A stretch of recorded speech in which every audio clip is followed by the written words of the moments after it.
سورہ آل عمران میں مذکور دو مشہور غزوات کے نام دو مشہور غزوات جو ہے وہ ایک کا نام غزوہ بدر ہے اور دوسرے کا نام غزوہ احد۔ کس سورت کے نزول کے وقت 70,000 فرشتے اترے تھے؟ سورہ انعام کے نزول کے وقت 70,000 فرشتے آئے جن سے آسمانوں کے کنارے بھر گئے۔ سورت واقعہ کی کوئی ایک فضیلت بیان کیجیے۔ حضور سید عالم صلی اللہ تعالی علیہ وسلم نے فرمایا جو شخص سورت واقعہ کو ہر رات پڑھے وہ فاقہ سے ہمیشہ محفوظ رہے گا۔ دشمن کا خوف ہو تو کون سی سورت پڑھی جائے؟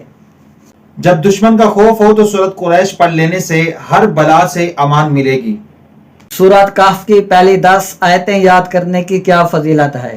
حضور صلی اللہ تعالی علیہ وسلم نے فرمایا سورت کہف کی پہلی 10 آیتیں جو شخص یاد کرے وہ دجال سے محفوظ رہے گا۔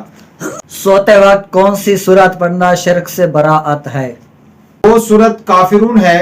حضور نبی رحمت صلی اللہ تعالی علیہ وسلم نے ارشاد فرمایا جب تم اپنے بستر پر جاؤ تو قل یا ایھا الکافرون، قل یا ایھا الکافرون پوری سورت پڑھ لیا کرو کہ یہ شرک سے برات ہے۔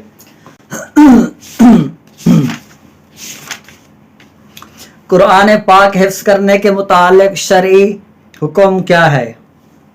در مختار میں ہے کہ ایک آیت کا حفظ کرنا ہر مکلف یعنی عاقل بالغ مسلمان پر فرض عین ہے اور پورے قرآن مجید کا حفظ کرنا فرض کفایہ ہے کہ اگر چند مسلمان حفظ کر لیں تو دوسروں کے ذمے زبانی یاد کرنا لازم نہیں رہے گا۔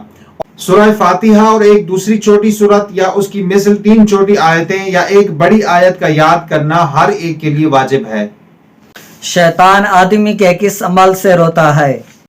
مسلم شریف کی حدیث مبارکہ میں ہے کہ جب اولاد آدم میں سے کوئی شخص تلاوت قرآن کرتا ہے اور سجدے کی آیت پڑھ کر سجدہ کرتا ہے تو شیطان زور و قطار روتا ہے۔